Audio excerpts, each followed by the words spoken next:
The adventure continues this week on Ford Outfitters. I'm in British Columbia, hunting with Babine Guide Outfitters, and this is my absolute dream hunt. Going after moose, and so excited. It's an animal that I have always dreamed of hunting, so this is definitely a bucket list hunt for me. Oh my God, thank you so much, Jack. I'm shaking so bad. 4 expert sportsmen on a mission to find North America's top hunting and fishing outfitters. The ones that create the unforgettable adventures and bring us that trophy of a lifetime. Totally stoked. Each week, one member of our dream team hits the road in an F-Series truck in a search of the hardest working men and women in the outdoors. This is The Outfitters.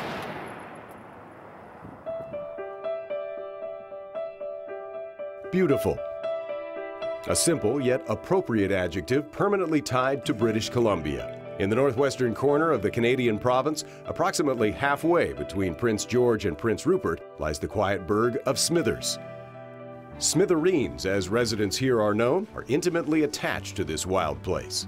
Here at Babine Guide Outfitters, we've been a family-run and operated outfit for 35 years. But in the last 5 years, me and my brother Lloyd, we've taken it over from our parents. We offer moose hunts, goat hunts, black bear hunts, winter wolf hunt trapline trips, operating inside 3,800 square miles of territory here in central British Columbia. Our main animal is probably moose. We operate for moose from September 10th to November 15th. During those moose hunts, you typically can be seeing a lot of grouse and even hunt for black bear while you're on those, but we specialize a lot in meat hunting for those moose. The odd trophy bull being taken, but really our specialty is meat hunters, fill in the freezer. We like to stay hands-on with it. If we couldn't be hands-on, I don't think I'd want to do it. We like to be right in there, skinning, processing the meat, and doing a lot of the guiding.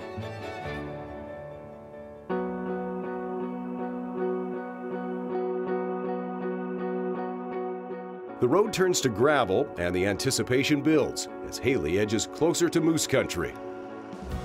You know, driving out of Smithers, the scenery started changing almost immediately and started getting into areas that I was thinking, wow, this really looks like it should be moose country. And there's moose tracks, fresh moose tracks going all right here. I was really excited driving on into camp.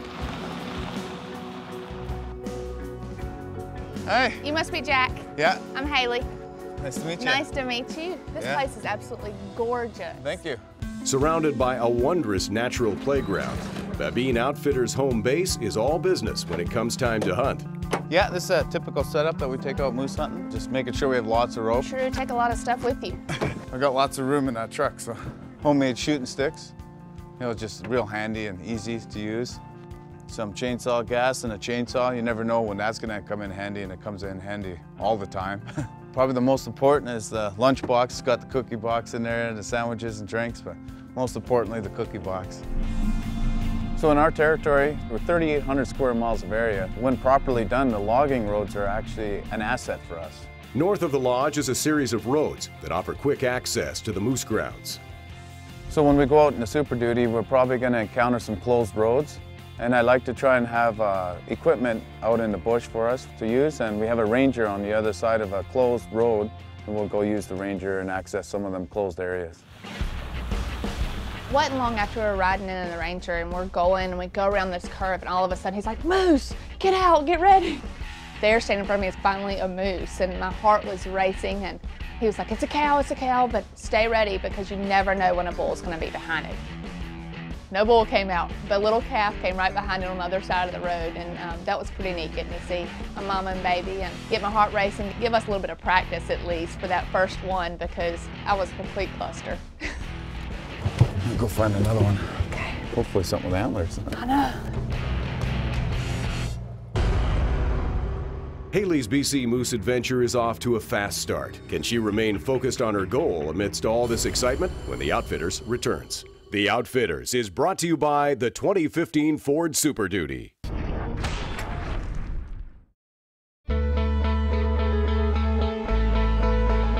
Haley Heath is experiencing firsthand the bounty of unspoiled natural riches of beautiful British Columbia.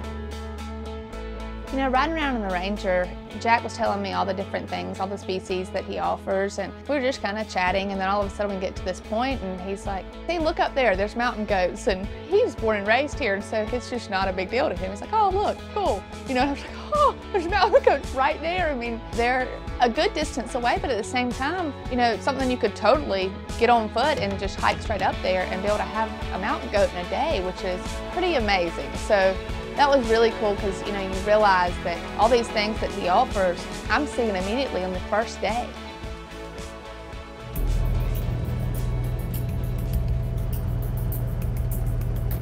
You know, we're riding along and I was like, Jack, there are tracks all over the road in here. And I mean, I was just so excited, you know, that feeling of that first day and seeing an animal already, and all of a sudden out pops this cow and she is just running down the road in front of us. Oh, we gotta get ready, we gotta get set up. Okay, just get down there. There were so many tracks, it didn't look like it was just in case that bull comes up. Just one moose that was cruising that area.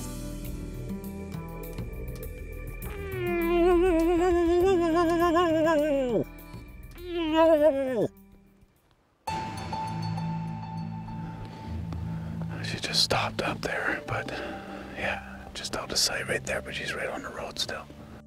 We got set up and watched her going out of sight and never had anything follow it, but it was just a complete rush because she just charged out and was going down the road. And it's all just one set of fresh cow tracks, it looks like. Just being set up and ready was so important. After a great evening of seeing a couple of cows, we ran out of shooting light and had to drive back to the main lodge. Many times when we're driving back to the main lodge, we have encounters with moose, and sure enough, you see a lot of moose coming back to camp at night in the headlights. You got to keep your eyes open too when you're driving. They jump out of the ditch.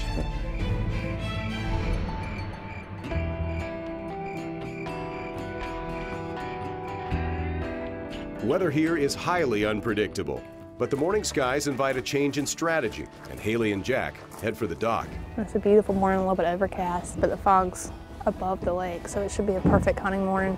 Hopefully we'll see some moose and some bears. Jack's getting everything set up in the boat and squeegeeing the windows for me, so it should be fun.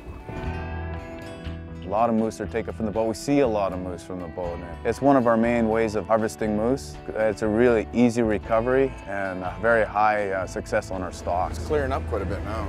Yeah, it definitely is. So are most of your hunts meat hunts? I mean, yeah, if you want a bigger bull, you're better off to go to the Yukon or Alaska or even northern BC. But around here, a 45-inch bull would be considered a really nice bull, and we have some 50-inch bulls. But normally, we're doing meat hunters. Meat hunters, and they hope to get a bigger one, but typically your 35-inch bull is just your nice bull with us. And the moose, the younger moose are the most tender, so a lot of people want to come and shoot the younger, smaller bulls just because it's the best meat. You'll see a couple of guys in camp that if they saw a big moose or a medium moose, they would probably shoot the medium moose because they're looking to fill their freezer.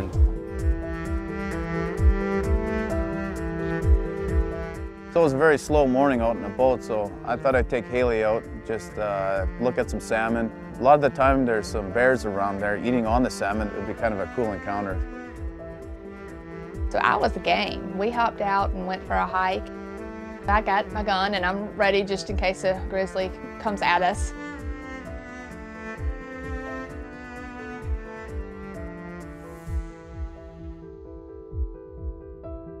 We get all the way down there to the creek, and the whole way in we had, you know, salmon skeletons and yuckiness.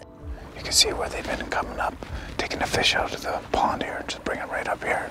We've seen lots of grizzly sign, a little more than I would have liked in those tight quarters.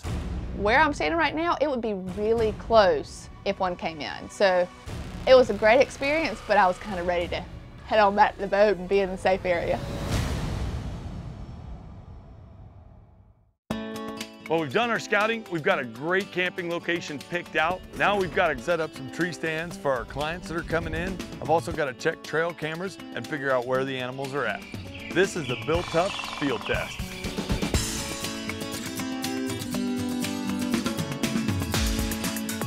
As an outfitter, I'm tying stuff down in the bed of my truck every single day. Is that tie down cleat over there? I'm using the tie down cleats, thank you sir, to ratchet stuff in like my tree stands that I need to take into rough country.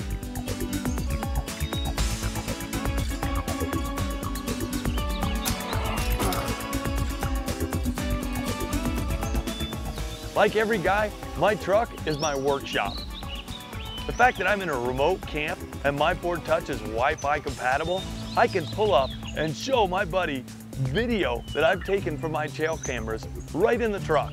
Hey, before we go get the horses, let's hop in the truck and I want to show you some of the video we've been pulling off these trail cameras. Some of the animals that are right here where we're going to be hunting. Awesome. All right. Look at those elk that are hitting that waterhole. I think that's going to be a good spot for one of us. I think that tree stand that we set up might be another good spot. Yeah, definitely. Isn't that awesome? Look at that. That's a good bull. I'm ready to go hunting, buddy. How about you? To see what happens, log on to thefordoutfitters.com.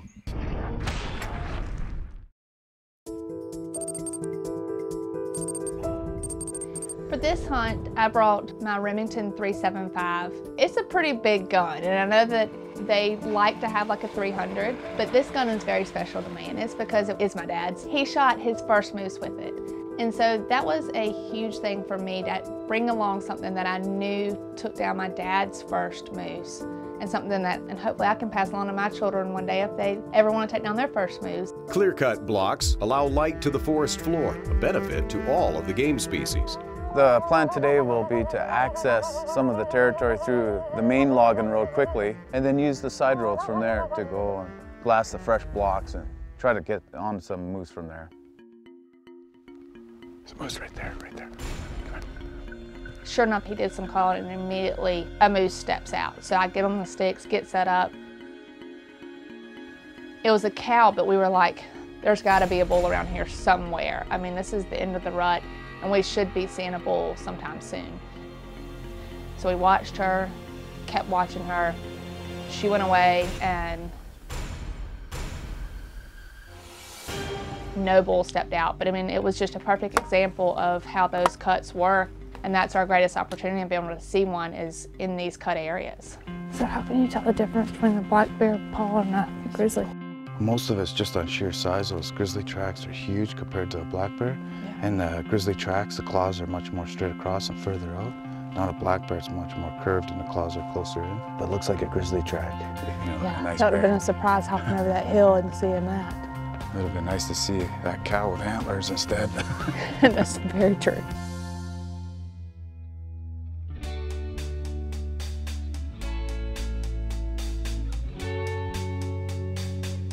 Now, I was asking Jack all about these logging roads because there just seem to be roads everywhere. And I said, you know, how much are we going to be covering? And he said, oh, probably only about 5% we can cover today. I'm thinking, good grief, there's just a huge amount of land and amount of area that we need to cover.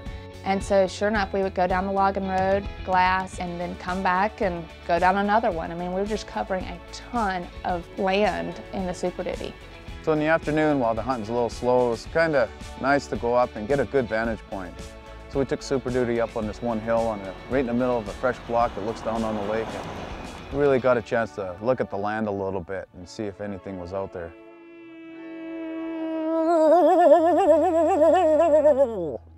No, that cow call's a little different than what I'm used to hearing. Where did you get that one? Because it's a little unique. Years ago, I remember sitting there just staring at a cow, and she was doing a call just like that, and I've always just tried to mimic her exactly. Did she bring in any bulls? She had 4 bulls around her coming in from different directions, and ever since then I've just tried to mimic what she does, because it is a little bit different, than what most people would do for a calling. You gotta teach me how to do that. How do you do it? You just gotta practice. I don't want to scare anything off. You think I'm gonna scare It's anything off? okay, we got it. Okay, give it a so try. how do I do it? Just gotta come from way down deep and Okay, let give me her the out. first part again.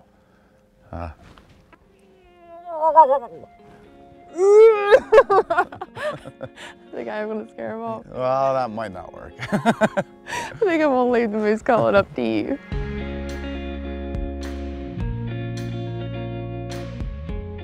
When hunting in BC, there is no such thing as a rain delay.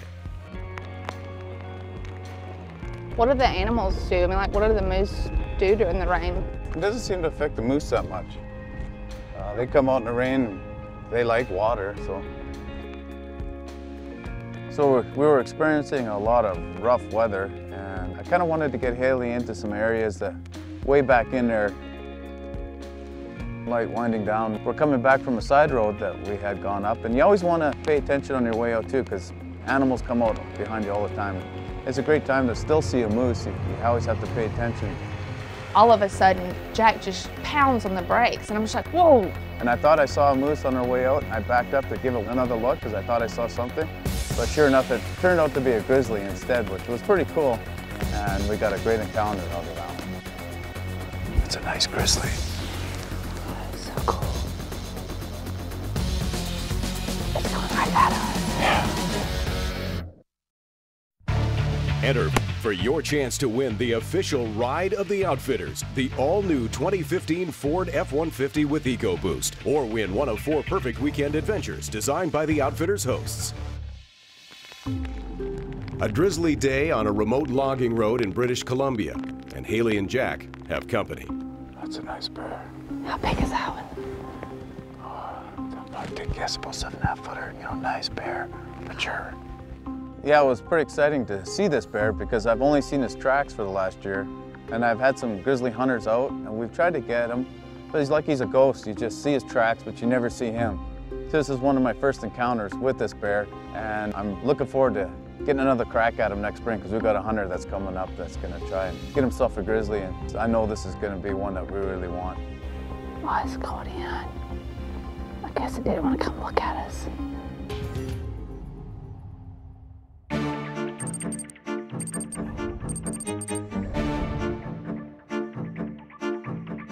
With such a vast hunting area in this game-rich country, Jack remains confident that it's just a matter of time until they find Haley a bull. It's a real good block right here, a nice fresh block. How old is it? About 5 years old. Oh, very cool. Pretty. There's a moose right there. It's a bull. You're gonna take this one. Okay. I knew that it was going to come eventually because of us seeing so many moose already, that eventually he was going to have those birds come out of his mouth. You see it right there? So I grabbed my gun and my earplugs and everything and just jumped out and ran around there and got set up, and sure enough, put my sights on a really great bull. Okay, take him. Reload again. You got him that time. Oh, he's stepping out. He'll give you a shot now. Oh. He's laying down. Yeah, that's a nice bull.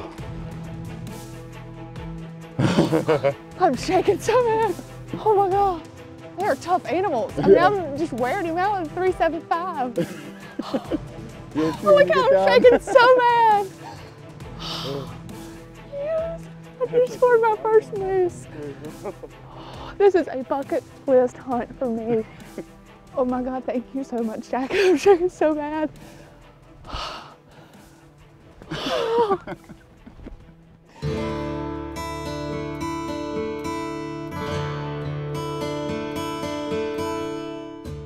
Well, I like to give it a little bit of time, be cautious, look at it, and stay set up so that we know that it's down and it's done. Okay, we're gonna step up a little closer right here. Okay. And just be ready to jump on those sticks. Okay.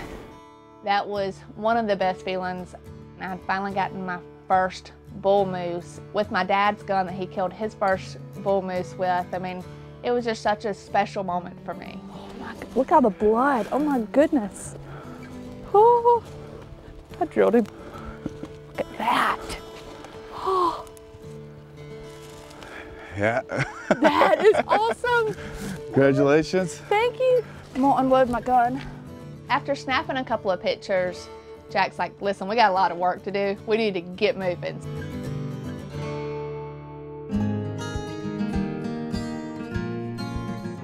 So after Haley shot her moose, I was very happy to see where it was because I didn't even have to fire up the chainsaw. Normally you got to clear out a path for the rope and for the moose to slide down. All right. We'll put the rope through here. Okay. When we pull it out, Okay. got a nice long straight stretch. So we strung out the rope. Okay, so you'll be able to hold that right there. I'll Okay. lift up this here so maybe it'll help you out. Right here. You think you can hold on to that? Sure. All right. It's all you now. All right. I'm ready. Just the thought of bringing a moose out whole is unreal. I mean, usually with other animals, you have to quarter them up and take a couple of trips back and forth even. Okay, we're all good here. Just go really slow.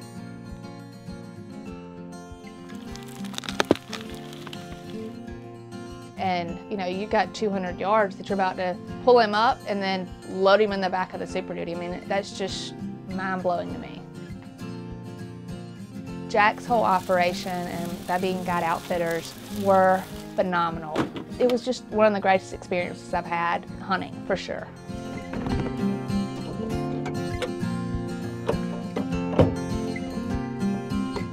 Once the moose is on the road, it was very easy to get it into the Super Duty because we had a winch hooked up into the back.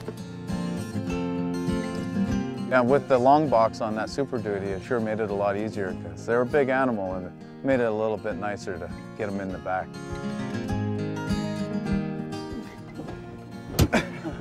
Got it. It's in there. So once that moose was in the back of the truck and got all our gear loaded up, we were able to get back to camp and get this meat taken care of and in the cooler. Getting back to camp and seeing my moose hanging there and realizing once he started getting to work was about 400 pounds. I mean, not only do I have this great trophy and antlers to show for it, but now I also have enough meat to fill my freezer for the next year and a couple of my friends as well. Wow, you've done all the work for me. Thank you. This looks awesome. So after a little bit of time in the cooler, the meat is cooled off and ready for transporting. We were able to load it all up into the Super Duty, wrap it in cheesecloths, and so you could take our time heading back down to the U.S. and go have it processed and put it in the freezer. Tune in next week as Huntley Ritter embarks on an Oregon waterfowl adventure in the heart of the Pacific Flyway with Rowe Outfitters. Attaboy, Huntley!